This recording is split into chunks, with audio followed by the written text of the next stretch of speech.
Very good morning. तो आज हम बात करने वाले हैं ओबीजी के कुछ टर्मिनोलॉजीज़ के बारे में। तो सबसे पहले ओबीजी को समझने के लिए जो बार बार टॉपिक आने वाले हैं उनकी टर्मिनोलॉजीज़ को आज हम डिस्कस कर लेते हैं।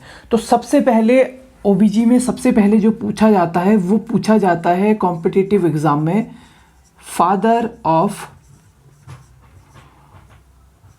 ऑब्स्टेट्रिक्स एंड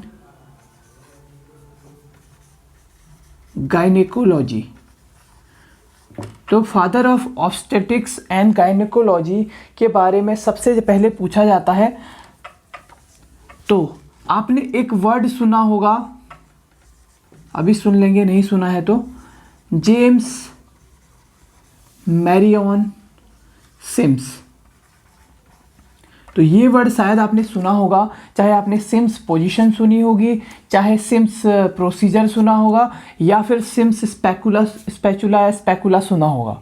तो father of ओबीजी obstetric and gynaecology किससे बोला जाता है? जेम्स मैरियन सिम्स को बोला जाता है। तो ये बात हमें याद रखनी है, मोस्ट इंपॉर्टेंट, और सबसे पहली चीज़ जो आपको ओबीजी में पढ़नी है ये है। दूसरी जो अब बात करते हैं हम टर्मिनोलॉजीज़ के बारे में। तो सबसे पहले जो टर्मिनोलॉजीज़ आती है सबसे ज़्यादा जिसमें हमें कन्फ्यूज़न होता है उस चीज़ को देख लेते हैं। तो सबसे पहले आता है आपका ऑब्स्टेट्रिक्स। तो ऑब्स्टेट्रिक्स या ऑब्स वर्ड आते ही आपके दिमाग में आ जाना चाहिए। तो किसकी ब्रांच है? Branch of medicine deals with pregnancy and related disorder। पहली चीज समझने की क्या है कि ओबीजी या ऑप्स का मतलब आप ट्रिक बना लीजिए, ओपी या कुछ भी करके, कि ऑप्स जहां पे भी वर्ड आएगा उसका मतलब प्रेगनेंसी रिलेटेड डिसऑर्डर है। प्रेगनेंसी रिलेटेड डिसऑर्डर क्यों? क्योंकि अगर कोई भी फीमेल है उसकी एज 15 से, मतलब जो रिप्रोडक्टिव एज है 45 तक रहती है मेनली, मतलब हम ये कह सकते हैं इसमें एक एज बाउंडेड है, ठीक है, एज लिमिटेशंस हैं। रिप्रोडक्टिव एज में ही प्रेग्नेंट होती है मदर या उससे रिलेटेड डिसऑर्डर देखने को मिलते हैं। तो प्रेगनेंसी और उससे रिलेटेड जितने भी डिसऑर्डर हैं वो ऑब्स्टेट्रिक्स के अंदर आते हैं, और हम इसमें कह सकते हैं एक पर्टिकुलर एज क्राइटेरिया है इस ऑब्स्टेट्रिक्स के अंदर ट्रीटमेंट करने का या डिसऑर्डर्स का या प्रेगनेंसी का। तो प्रेगनेंसी पीरियड या हम जिसको बोल सकते हैं जो ओवुलेशन पीरियड है या रिप्रोडक्टिव फर्टाइल पीरियड है, वही पीरियड हमारा ऑब्स्टेट्रिक पीरियड भी कहलाएगा। तो ब्रांच ऑफ मेडिसिन है जो प्रेगनेंसी और उससे रिलेटेड डिसऑर्डर्स के साथ काम करती है। कभी कभी पूछा जाता है कि एज लिमिटेशंस या पर्टिकुलर एज या स्पेसिफिक एज किसके साथ डील करती है? तो ऑब्स्टेट्रिक के साथ में करती है। अभी आपको एज वाला कॉन्सेप्ट समझ में नहीं आया है तो इस अगली वाली लाइन से आने वाला है। तो दूसरी हमारी टर्मिनोलॉजी है वो है gynaecology.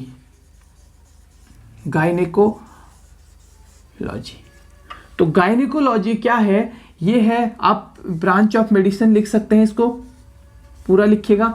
Branch of medicine deals with किसके साथ डील करती है? अब यहां पे आ जाएगा पूरा का पूरा female reproductive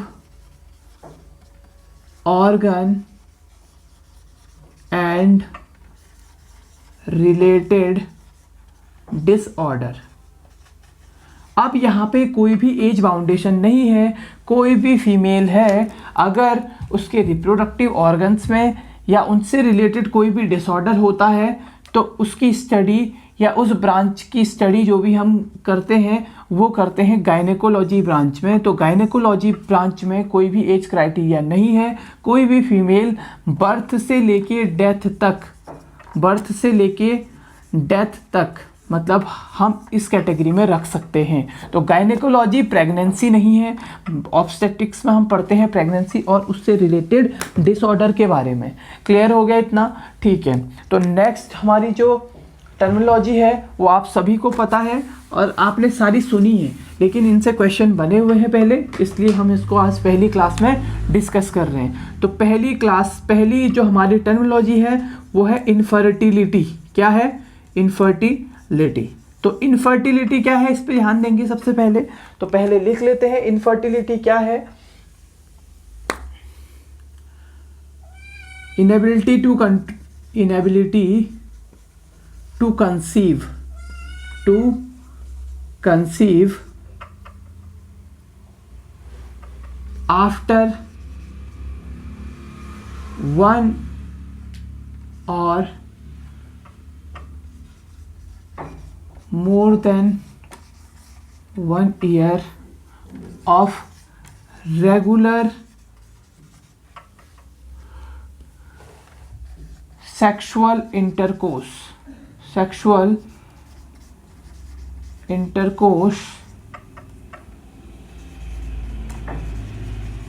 without any protective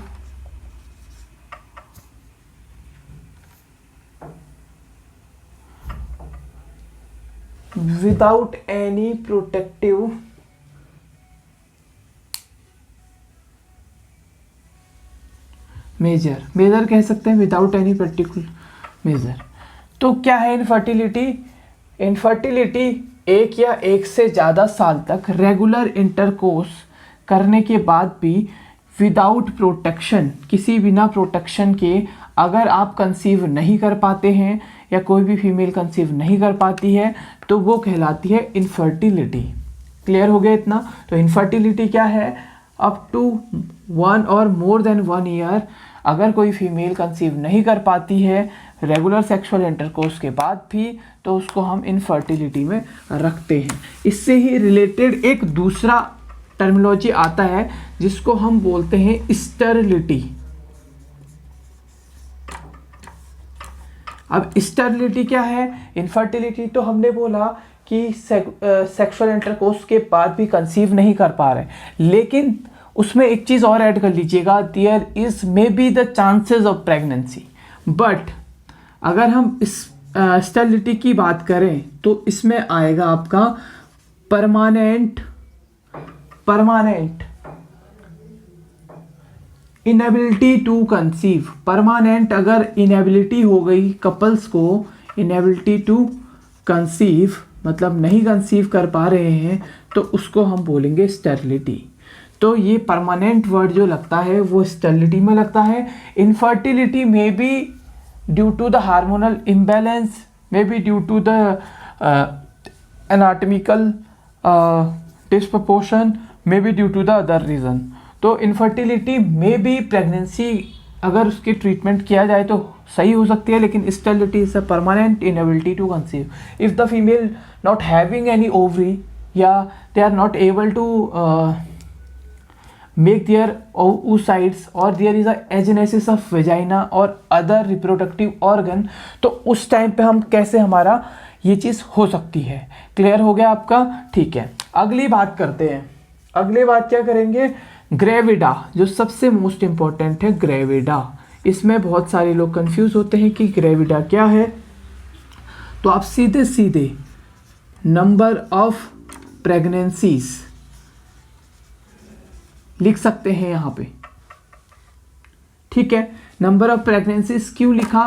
क्योंकि जितने भी कंसीव कर लिए हैं मदर ने एक बार, conceived by mother, number of pregnancies conceived by mother कहने का मतलब क्या है कि ग्रेविडा यहाँ पे वो चीज़ है, नंबर ऑफ प्रेगनेंसीज है जो कि मदर कंसीव कर लेती है। ये ज़रूरी नहीं है, there is not necessary to complete the pregnancy. आज उसने कंसीव कर लिया, कल उसका अबॉर्शन हो गया, स्टिल बर्थ हो गया, कुछ भी अदर प्रॉब्लम हो गई, तो वो कोई मतलब नहीं है उससे ग्रेविडा में। तो ग्रेविडा सिंपल सा कितनी बार कंसीव किया मदर ने, वो है। अगर उसने कंसीव कर लिया है तो वो ग्रेविडा में आ गया। ठीक है, तो number of pregnancies conceived by the mother, that is called gravida. अगली जो चीज़ आती है, अगला जो वर्ड आता है वो आता है, आपने सुना होगा प्राइमी ग्रेविडा। Primi gravida. तो प्राइमी ग्रेविडा क्या है इसके बारे में बात करते हैं। Number of first time a female, हम ये कह सकते हैं female who conceive for first time, उसको कहेंगे प्रीमी ग्रेविडा। फिर आपने सुना होगा मल्टी ग्रेविडा। मल्टी ग्रेविडा में क्या होता है, मल्टी ग्रेविडा में female who conceive more than one time, और इट विल क्या हो सकता है 2 और 3 प्रेगनेंसीज इसमें आती हैं। ठीक है, 2 से लेके 3 प्रेगनेंसीज अगर किसी फीमेल ने 2 से 3 तीसरी बार अगर वो कंसीव कर रही है तो वो आएगा मल्टी ग्रेविडा में। तो प्रीमी ग्रेविडा, मल्टी ग्रेविडा पढ़ लिया। अब एक और इम्पोर्टेंट टर्मिनोलॉजी है ग्रेविडा से ही रिलेटेड, वो है grand multi gravida. Grand multi gravida, तो जैसे आपको नाम से पता लग रहा है ग्रांड, और 2 से 3 प्रेगनेंसी मल्टी में आ गई, तो इसमें आएगा हमारा फीमेल हु कंसीव 4 और more than 4 time conceived by mother. 4 या 4 से ज़्यादा बार अगर कंसीव कर रही है मदर तो उसको हम ग्रांड मल्टी ग्रेविडा में रखेंगे। क्लियर हो गई इतनी बात? ठीक है, दोबारा से एक बार बता देता हूँ। सबसे पहले हमने ग्रेविडा बोला, number of pregnancies conceived by mother called gravida. Primi gravida a female who conceive the pregnancy for first time, that is primi gravida. पहली बार अगर उसने कंसीव किया है तो उस मदर को हम बोलेंगे प्राइमी ग्रेविडा। अगर मदर ने दूसरी बार या फिर तीसरी बार कंसीव किया है तो उसको हम बोलेंगे मल्टी ग्रेविडा। अगर मदर ने चौथी बार या फिर 4 से ज़्यादा बार कंसीव किया है तो उसको हम बोलेंगे ग्रांड मल्टी ग्रेविडा। अब जो दूसरा वर्ड कंफ्यूज करता है हमें वो होता है हमारा पैरिटी या फिर पैरा।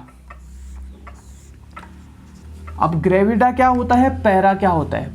ग्रेविडा में तो हमने बोला था कि कंसीव करते ही मदर प्राइमी ग्रेविडा हो गई, अगर दूसरी बार कंसीव कर लिया तो मल्टी ग्रेविडा हो गई, 4 से ज़्यादा बार कर लिया तो ग्रैंड मल्टी ग्रेविडा हो गई।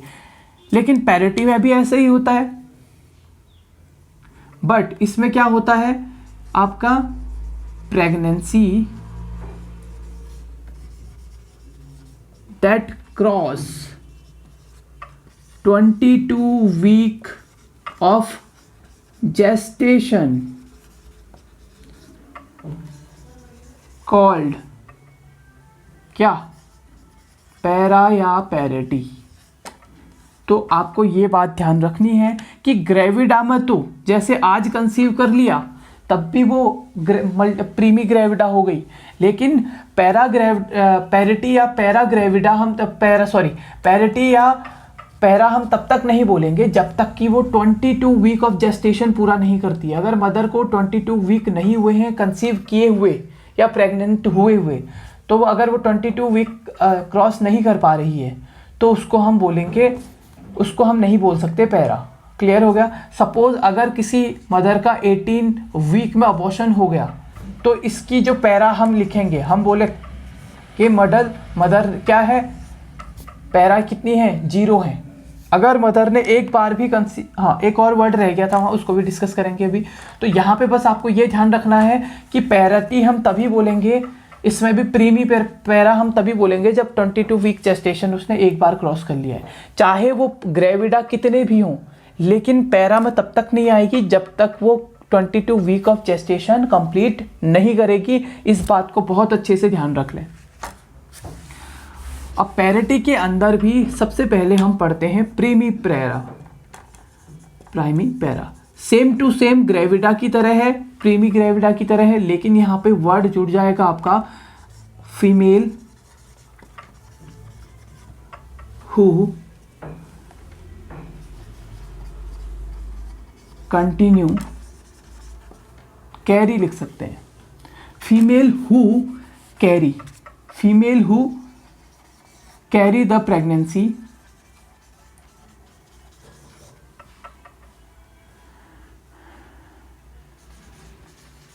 more than 22 weeks for first time, या ये भी लिख सकते हो आप first time female who carry the pregnancy more than 22 week. अपनी लैंग्वेज में लिख सकते हैं, लेकिन सिंपल सा कहने का मतलब हमारा यही है, क्या है कि एक वो फीमेल जो क्या कर रही है, कैरी ऑन कर रही है प्रेगनेंसी को 22 वीक के बाद भी। अगर उसने 22 वीक क्रॉस कर लिए हैं या pregnancy cross the pregnancy, cross the pregnancy more than 22 week, या 22 वीक ऑफ प्रेगनेंसी भी बोल सकते हैं। ठीक है, इसको थोड़ा सा और सही कर लेते हैं। Female who cross 22 week of gestation, 22 week of gestation called primipara. Clear हो गया? तो अगर किसी फीमेल ने first time cross gestation, first time अगर पहली बार किसी फीमेल ने 22 वीक ऑफ जेस्टेशन क्रॉस किया है तो उसको हम बोलेंगे प्रीमीपेरा। दूसरा आता है हमारा मल्टीपेरा। तो मल्टीपेरा आपको जैसे पता है, female who crosses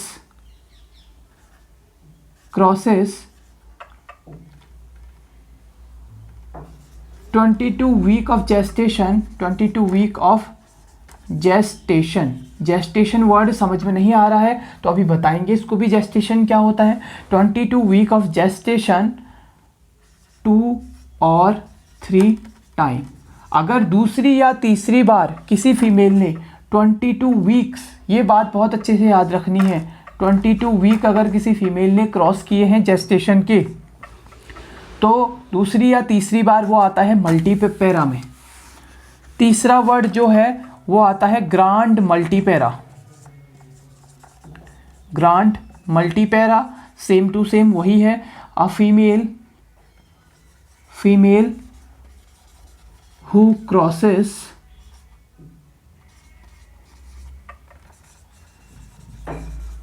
pregnancy, who crosses 22 weeks of pregnancy या जेस्टेशन 4 और मोर देन 4 टाइम।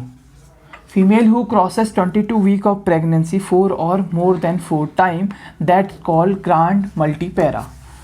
एक वर्ड जो ग्रेविडा में भी छूटा था, यहाँ पे भी उसको कर देते हैं। एक आपने सुना होगा नल्लीपेरा। तो नल्ली वर्ड का जहाँ पे भी मतलब आपको आए तो इसका मतलब होता है ज़ीरो। ज़ीरो का मतलब ये कह सकते हैं हम, ज़ीरो से मतलब ये है फीमेल हु क्रॉसेस, प्रेग्नेंट तो बहुत बार हुई है, female who never crosses 22 weeks of gestation.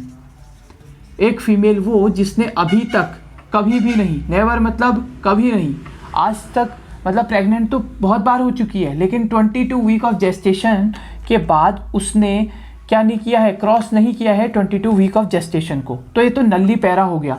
Gravida के नीचे भी लिख लीजिएगा एक नल्ली ग्रेविडा। ग्रेविडा का मतलब क्या है, a female who never pregnant, female who never conceive. ठीक है, अब ग्रेविडा का मतलब और पैरा का मतलब आप समझ गए हैं। तो सिंपल सा ये है, अगर कोई फीमेल प्रेग्नेंट हो चुकी है, मतलब जस्ट कंसीव आज ही किया है उसने, सपोज, ठीक है, आज ही अगर उसने कंसीव किया है तो वो ग्रेविडा वर्ड उसके पीछे लग जाएगा।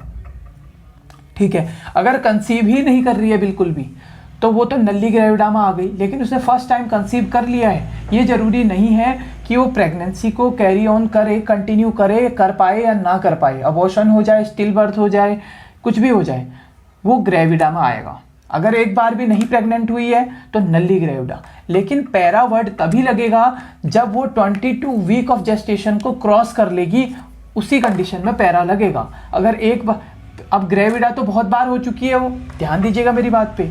ग्रेविडा कंसीव तो बहुत बार कर लिया है, कंसीव करते ही ग्रेविडा वर्ड लगाना है, ठीक है। तो कंसीव तो बहुत बार कर लिया है, लेकिन 22 वीक एक बार भी क्रॉस नहीं किया है, तो वो आएगी नल्ली पैरा में, मतलब अभी तक पैरेटिव्स की स्टार्ट नहीं हुई है। क्लियर हो गया इतना? ठीक है, अगली टर्मिनोलॉजीज के बारे में बात करते हैं। अब हम बात करते हैं, एक होता है पीरियड ऑफ वायबिलिटी। क्या होता है? वायबिलिटी पीरियड या फिर period of viability. Viability period, viability period क्या होता है? एक ऐसा पीरियड, चलो लिख लेते हैं पहले वायबिलिटी पीरियड, इसमें आपको पता लग जाएगा। स्पेसिफिक पीरियड और टाइम कह सकते हैं, और टाइम भी पीरियड का कोई बोलते हैं। Specific period of time after which the fetus if separated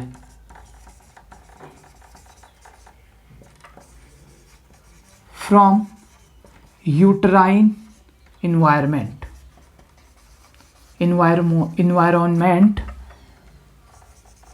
can be survive।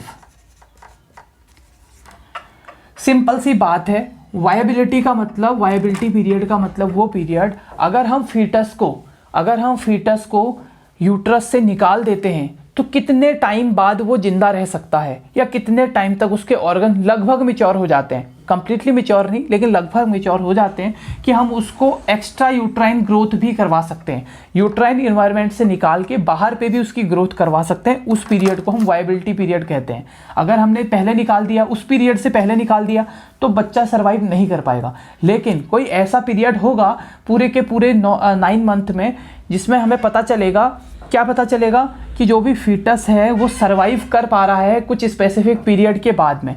तो वायबिलिटी पीरियड किसको मानते हैं हम?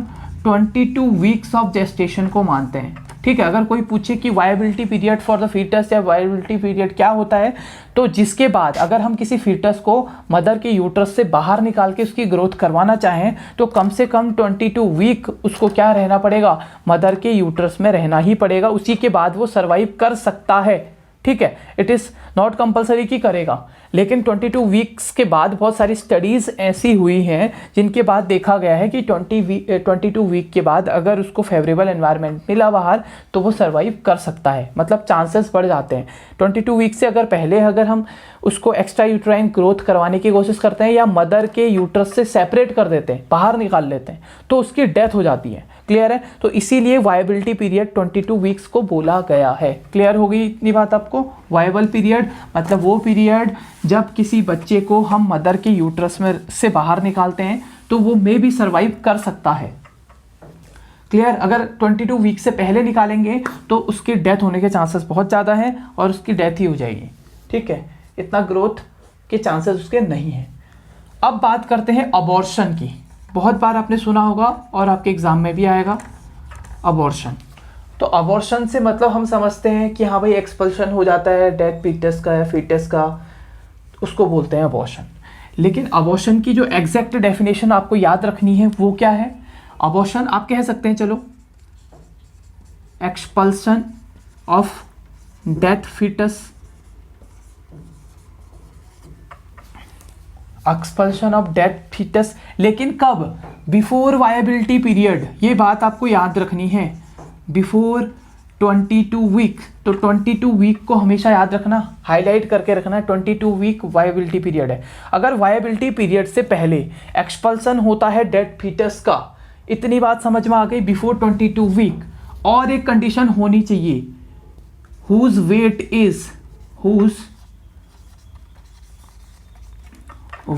Is less than 500 gram, 500 gram से ज़्यादा ना हो। तो अगर हम अबॉर्शन की कैटेगरी में किसी फीटस को रखना चाहते हैं, तो उसको हम रखेंगे 22 वीक से पहले। अगर किसी का एक्सपल्शन हो रहा है और उसका वेट अगर 500 ग्राम से कम है, तो उसको हम बोलेंगे अबॉर्शन। क्लियर हो गया? अब आपके दिमाग में एक और सवाल आ रहा होगा, अगर अबॉर्शन 22 वीक से पहले को बोलते हैं, अगर 22 वीक से पहले अबॉर्शन होता है तो ऐसा भी तो हो सकता है, ऐसा भी तो हो सकता है कि एक्सपल्शन ऑफ फीटस,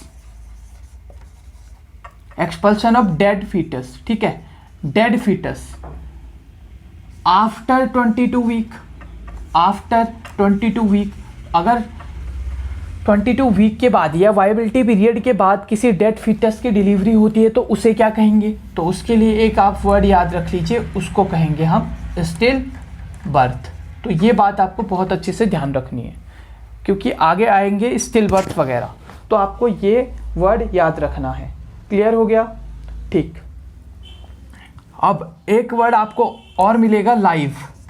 तो लाइव मतलब ओबीजी में लाइव आएगा, या इसको एल से डिनोट करते हैं। तो लाइव का मतलब क्या है? Number of live children. अगर कोई फीमेल प्रेग्नेंट है अभी, तो उसके पहले के, सपोज एक बच्चा, दो बच्चा, तीन बच्चे पैदा हुए हैं, उनमें से कितने जिंदा हैं, मतलब अभी कितने जिंदा हैं, ठीक है। तो नंबर ऑफ लाइव चिल्ड्रन आता है आपका, ये भी एक वर्ड आता है। अगर हम GTPL स्टिल स्कोर, वो GTPL स्कोर निकालते हैं तब वहाँ पे आपको पता लगेगा। इसके बाद हम बताएंगे GTPL स्कोर, कोई दिक्कत नहीं है। अब एक वर्ड आता है जिससे एम्स पटना, एम्स नागपुर और बहुत सारे एग्जाम में क्वेश्चन आया टर्मिनोलॉजी से ही, और वो बहुत सिंपल टर्म था। क्या था? टर्म ही था, टर्म। टर्म किसे कहेंगे? टर्म किसे कहेंगे? किसे कहेंगे? Delivery of baby, delivery of baby between 37 to 42 week. Sir ये तो बहुत सिंपल है, ये तो हमें आता है, ठीक है। तो ये आप इतना सिंपल क्यों बता रहे हैं? मैं इतना सिंपल इसलिए बता रहा हूँ कि जो आपका टर्म है वहाँ पे पूछा गया था, कुछ आपको ऑप्शंस दिए गए थे, वो थे, एक ऑप्शन उनमें से था 259 से लेके 294 डेज।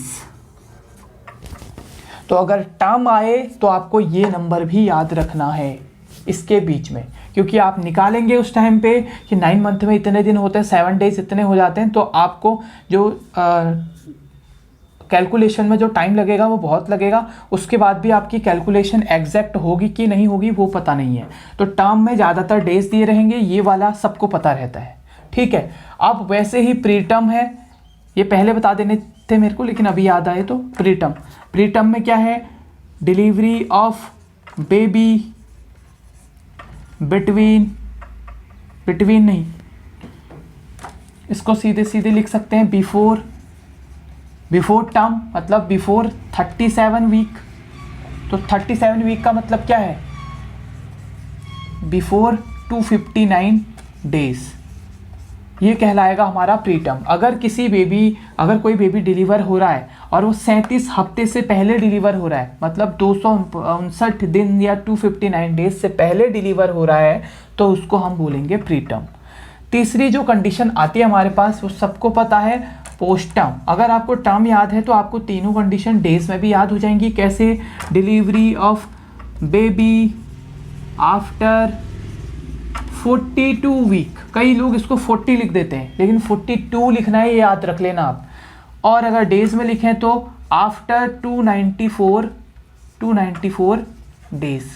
दोबारा से बता देता हूँ, टर्म वो कंडीशन है जिसमें 37 से 42 वीक के बीच में डिलीवरी होती है, या हम ये कह सकते हैं 259 डेज से 294 डेज के बीच में अगर डिलीवरी हो रही है। प्री टर्म क्या है? अगर 37 वीक से पहले डिलीवरी हो रही है या फिर 259 डेज से पहले डिलीवरी हो रही है, उसको हम बोलेंगे प्री टर्म।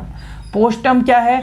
अगर delivery of the baby 42 week of gestation यानी कि 294 डेज के बाद हो रही है, तो उसको हम बोलेंगे क्या? आफ्टर 294 डेज के बाद हो रही है, वो कहलाएगी हमारी पोस्ट टर्म। अब दो वर्ड को बहुत अच्छे से समझ लेना, लास्ट के दो टर्मिनोलॉजीज बचे हैं, उनको हम जान लेते हैं। एक तो आती है जेस्टेशनल एज, जो जेस्टेशन बोलते आ रहे हैं अभी तक, जेस्टेशनल एज। इससे क्वेश्चन आया था एम्स पटना में, सॉरी एम्स नागपुर में, सॉरी एम्स पटना में भी आया था, एम्स नागपुर में भी आया था। तो जेस्टेशनल एज क्या है हमारी, बताइए। तो जेस्टेशनल एज क्या कहे, किसको कहेंगे, जेस्टेशनल एज कहेंगे जो आपका first day of last menstrual cycle, उसमें आपको 280 डेज प्लस कर देने हैं। अगर सीधे सीधे कोई पूछे तो आप 280 डेज याद करना। अगर जेस्टेशनल एज पूछा जाए तो 280 डेज, ये आया हुआ क्वेश्चन है 280 डेज। अब बच्चे वहाँ पे कैलकुलेट करते हैं, क्या कैलकुलेट करना है उनको ये पता नहीं होता, ठीक है। अगर सपोज मदर ने कंसीव 1 जनवरी को किया है, ठीक है, तो इसका मतलब ये नहीं है कि 1 जनवरी से काउंटिंग शुरू होगी। काउंटिंग शुरू होती है लास्ट मेंस्ट्रुअल, अगर उसको 15 दिसंबर को भी आया था तो लास्ट मेंस्ट्रुएशन के फर्स्ट डे से, ठीक है, 15 दिसंबर से ही काउंट होगा, ठीक। 1 जनवरी का कोई रोल नहीं है उसमें, ठीक है। 15 दिसंबर में ही हम 280 डेज प्लस करते हैं, वो निकल जाती है आपकी जेस्टेशनल एज। क्लियर हो गया, ठीक है। दूसरी जो 280 डेज आप याद रखना, दूसरी जो एज आती है वो आती है रिप्रोडक्टिव एज। अब रिप्रोडक्टिव एज से आप समझ गए होंगे रिप्रोडक्टिव एज क्या होती है। तो रिप्रोडक्टिव एज क्या है या आपको क्या काउंट करना है उसमें, सिंपल सा, अगर 280 डेज में से अगर रिप्रोडक्टिव एज उस एज को बोलेंगे, किसको बोलेंगे, अगर इसमें से हम 14 माइनस कर दें, 280 माइनस 14 क्यों, क्योंकि ओवुलेशन 40 डेज पे होता है। अगर सपोज जेस्टेशनल हमने बोला लास्ट मेंस्ट्रुअल उसको 15 को आया हुआ था, क्लियर है, तो इसका मतलब क्या है, अब उसको ओवुलेशन कब आएगा, आफ्टर 14 डेज, क्लियर है। तो आफ्टर 14 डेज आएगा तो हम क्या करेंगे, ये 280 डेज में से 14 माइनस कर लेंगे तो कितना आ जाएगा, 266 के आसपास, 266 से आएगा ना। तो 266 आती है आपकी, ये क्वेश्चन आया नहीं है लेकिन अगर ये आया है तो ये भी आ सकता है। तो रिप्रोडक्टिव एज है, इसको ओवुलेटरी डेज भी बोलते हैं। ओवुलेशन से याद रखना आप या रिप्रोडक्शन से याद रखना, रिप्रोडक्शन उसके बाद ही हुआ, हम ऐसा अनुमान लगाते हैं कि रिप्रोडक्शन तो 14 डेज के बाद ही हुआ होगा जेस्टेशनल एज के।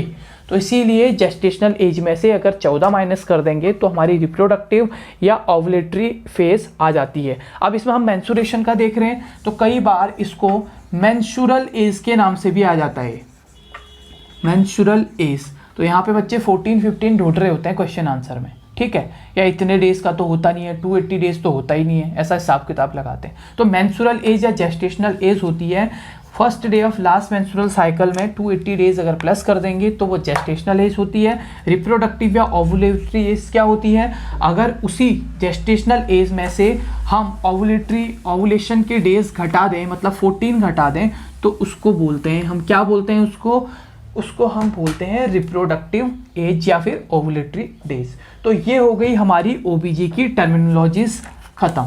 यहाँ तक अगर किसी को समझ में ना आया हो तो वो पूछ सकता है, क्लियर, ठीक है, थैंक यू।